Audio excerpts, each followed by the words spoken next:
DC has Supergirl coming out this year, and this Halloween season, we have Clayface coming out, which is a movie that has a really weird journey because this is our third DCU movie. It is set in the same world as Superman and Supergirl, and it's Clayface. And it's a horror movie. It's a horror movie, straight up horror. James Gunn has tweeted himself that it's not a hybrid superhero horror film. It's a straight up horror film. Yeah. And such an interesting direction when we haven't had a Batman movie. We haven't had a Wonder Woman movie. We haven't had The Flash. We haven't had anybody else in the Justice League. All things. We're going to Clayface. That makes me so happy. Okay, it's funny because for reference, we just watched the Clayface trailer before we started filming. I had not seen it up until now. I heard about it, but I had not seen it up until now. And then I was looking over your notes. I think nothing makes me happier than the possibility of this movie and what it can do. Because, like we said, it's Clayface, a random, not a random, but like a villain you don't think about. But it's pretty random. But the person who's directing it is my favorite director of all time, hands down. Wow, that's crazy. I love Mike Flanagan. Yeah. I am such a big Mike Flanagan fan. And Mike Flanagan, the story is supposedly that Mike Flanagan pitched this directly to James Gunn. And this goes back to like James Gunn really wanting to tell good stories. And the whole reason that this is the third movie isn't because it's going to fit this way or that way into this. It's because it's a good story. Yeah, it was a good story, good pitch, good creative person to helm the project. And that's why we're getting it. If anyone can pull off a DC horror movie, it's Mike Flanagan. Right. Dr. Sleep, 10 out of 10 movie, 12 out of 10 movie. It's in my top 3 movies of all time. Right. All his projects on Netflix that he did, like House of Usher. What is it? What are the Midnight Mass? Midnight Mass. Bly Manor. Yeah, Bly Manor, and the other one. House of Usher? Hill House. Yeah. The Haunting at Hill House. I was like, what is it? That's like the number. That's the first one he came out with. Beautiful. Right. All of those. Midnight Mass. A lot of people are worried that it's not gonna fit with Superman. I don't care. Yeah. I don't care. Like, even the teaser trailer made me feel like nothing makes me happier than watching a movie that makes me feel like if it had nothing to do with the universe, that it would still be a good movie. Like, even if they don't hint at anyone, that's the vibe I'm getting from Clayface, where it's like, even if you have no idea that he's a DC villain, I think it's going to be just a cool, like, scary, fun, enjoyable, like, horror movie.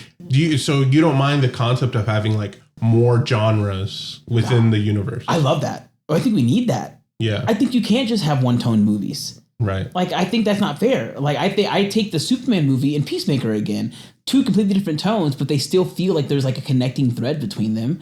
I'm curious what the connecting thread might feel like in Clayface. Some people are also worried because we have had a lot of supervillain movies in the past decade or so. Probably the company that has done it the most is Sony. Yeah. With their Spider-Man villains, where they had Venom, they had Morbius, they had most recently Craven do a movie. So it's like some people aren't fans of those movies. But Sony sucks at making movies by themselves. That's one thing that's different. It's not even about the fact that it's horror movies in a superhero setting. It's the fact that Sony sucks at making movies without any other company freaking carrying them on their back. Mm-hmm. Like, for real. Spider-Man, the reason why Sony gets credit for the Spider-Man movies is because the MCU is carrying them the entire way through. Sony would have ruined Spider-Man. So you don't think it's a villain problem? No. I think Spider-Man 3, the Tobey Maguire Spider-Man 3 movies is a great example because that was a Sony film, right? Mm-hmm. Like, that was a Sony through and through. They ruined it. They're not storytellers. They're trying to get these action-y moments. Do you want, I feel like a lot of the Sony movies made the villains into kind of anti-heroes. Like, they were kind of a hero at the end of the day anyway, even though they're villains. Do you care about that in Clayface? Like, do you want the movie to end with Clayface saving the day somehow? Or do you want him to be a villain? I think Sony believes that we have to connect with the villain on a moral level And in the moral level, the hill that they've died on is that in order for us to connect to the villain, they have to make them an anti-hero and make us, you have to like them because they're not actually that bad. Right. I think Mike Flanagan is very good at making us understand people's motives, but still accepting that not everyone is good and that some people are just evil. Midnight Mass. I think Midnight Mass is a good example of like, he knows how to write a good character that you want to hate. The lady, the overly religious woman in Midnight Mass, incredible actress. My goodness, was she so like, you hated her. You understood some of her motives. You understood why she was so zealous about what she believed. Terrible person. And that's okay. Right. It made the show better. Yeah, I think he can make the movie better. I think they got the perfect person to do this. I think it opens a door for a lot of things. This is the first time we're going to be set in Gotham. We're in Gotham and we don't have a Batman yet. I love that. Do you have any expectations for like setting something up? Do you want the movie to end and it's a big Batman versus Clayface fight? No. I'm not that extreme. I would love for like something to be happening and then you just like happen to see the bat symbol in the sky, like the spotlight. That would be cool. That'd be cool. You know what I mean? Just like little just nods to it. They exist. Yeah, or nods to like someone's talking about the bat. You know what I mean? Like nods that he exists. Like he's kind of this force, or I love when you can. Batman is one of those characters where you can really do it super subtly by just referencing Bruce Wayne. Like, billionaire Bruce Wayne just funded so-and-so. Like, just knowing Wayne that Industries. Wayne Industries is their new tech. Like, I guarantee you that's probably what it's going to be. A few nods here and there. And then maybe knowing anything DC, it's probably just going to be a moment where you just see the silhouette of the bat. You know what I mean? Like, it's interesting. I hate to be the guy, but I also, I can't help it. I love franchises. I love the nerd stuff. So a part of my brain is like, I know he specifically wanted to write this Clayface story, but I'm like, if this is great, can we get a Scarecrow movie? Can Mike Flanagan do the whole series of just villains? Well, what I'm honestly hoping that this is like, that would be fun. That would be really cool. I feel like I might get some hate for this because I am a massive Heath Ledger Joker fan. Incredible movie, incredible acting. I think this is probably a good way to open up the opportunity of knocking Joker off the high horse of being Batman's like pinnacle villain. Yeah, he shouldn't be. I do think there's like a popularity conversation. You know, Joker made his appearance in the comics in the same issue that Batman did. Yeah. So it's kind of like the Joker has so much notoriety where it's like people feel the need to put him in. I think he works really good specifically as a plot device. He does, but like Batman's a billionaire. He creates the Watchtower. He comes up with a contingency plan to stop every single hero and villain. Yet somehow Joker, just being the Joker, robbing banks and acting like a fool, is always right there next to him. I don't think that's the case. So I think this opens up the opportunity to really highlight some of Batman's other villains that in theory, and I think truly should be, if done right, at least in live action, are a bigger threat for than the Joker. And I mean, the Batman has one of like the widest rogues gallery there is, and we haven't seen Clayface, you know, so it's exciting that we get it. The trailer looks so cool. One of my favorite, superhero TV shows was Gotham. I loved watching that show, and what made it exciting was just seeing all the Batman villains. Yeah, the villains and their stories, like kind of playing out. Yeah, the Riddler and Penguin, and seeing like how they can. But what made that so great is that they fleshed those characters out. Like you got to see them become these characters. I think that's what I'm excited for the most. If Clayface does good, and in January they announce the next Mike Flanagan horror movie, and it's the Riddler, how would you feel? I'm here for it. Really? I will say this, Mike Flanagan has not failed me yet. Right. I can't think of a single Mike Flanagan thing that I've watched where I wasn't at least satisfied. I'm not going to say everyone is a 10 out of 10, but like he is up there as one of the greatest directors in my mind. I'm very excited for him to helmet. I would, if there is any more, I really don't think they should franchise it. I think that's just a bad idea. But if he does do more, I would love to see a Scarecrow movie. Or I would love to see a Mr. Freeze movie. I think he is such a... Who would I want to say? Honestly, I think Scarecrow would be a little too similar in feel and tone as Clayface. Okay.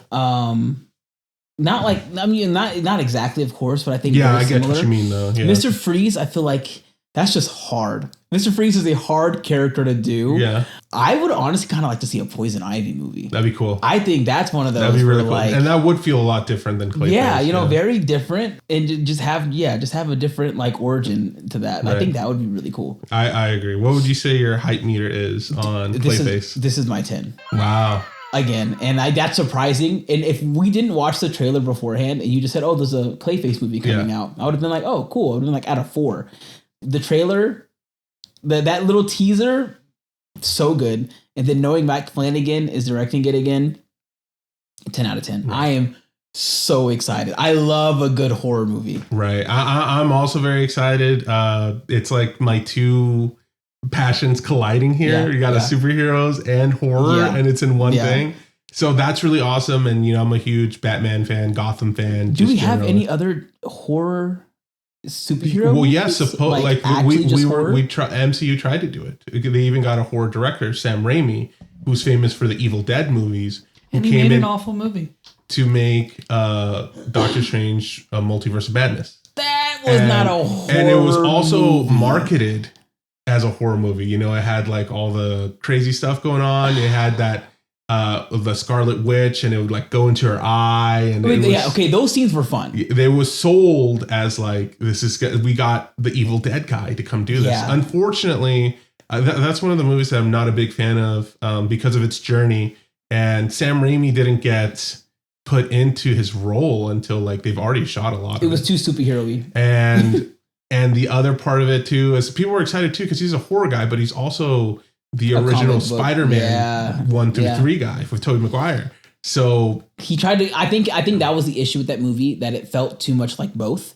Mm-hmm. It had like those comic book like turning in shots. Yeah, for sure. And then it also had like those horror elements. Like there were some pretty cool scenes, but they just felt kind of out of place and weird. Yeah, I agree. And then you got this chick punching stars in the sky. So I'm like, yeah, it's very unfortunate because there's so much elements to it that I was super excited for. Like you mentioned, I love America Chavez. Yeah. In the trailer, you see Doctor Strange like do the whole like zombie Strange thing with his arms, and it's like, this looks like it's gonna be awesome. And then, there's just too many elements, and then like the musical note fight scene was fun if nothing else existed. Right. Like the fact, I love the scene. The scene was great, but it should not exist in that movie. Yeah. Like that, that scene should not have happened. But I love the scene. You know what I mean? Like, for sure. But I think this thing with Clayface is going to be like, I don't know. It feels like it's going to be just a good horror movie. Okay, where's your hype meter at? I'd say, well, I haven't seen anything that Mike Flanagan has ever made. So are you serious? So I don't have that attachment that you do. Oh, bro. Dr. Sleep is on the docket. Eventually we'll get around to that. I really like that Edgar Allan Poe poem, The House of Usher, Follow the House of Usher. So I'll watch the show eventually. You're breaking my heart right now. I'm Catholic, so I'll watch Midnight Mass eventually. Oh, Midnight Mass, incredible. And again, most of them are like, they feel like slow starts because he's telling a story. But by the end of it, you're like, dude, you're locked in. Okay. Well, I'm gonna watch it. Right now, my excitement, it's he has homework, chat. It's still gonna be high. He has homework. My hype meter is at an 8. So that breaks my heart. Pretty high. It's pretty high. Okay, so what we need to do, I need you to watch at least one Mike Flanagan project before we record again. Okay. That way we can just see if the hype meter is still at 8 or if it changes at all. Maybe it'll be Dr. Sleep because I feel Have you seen The Shining? I've seen The Shining. Then please watch Dr. Sleep.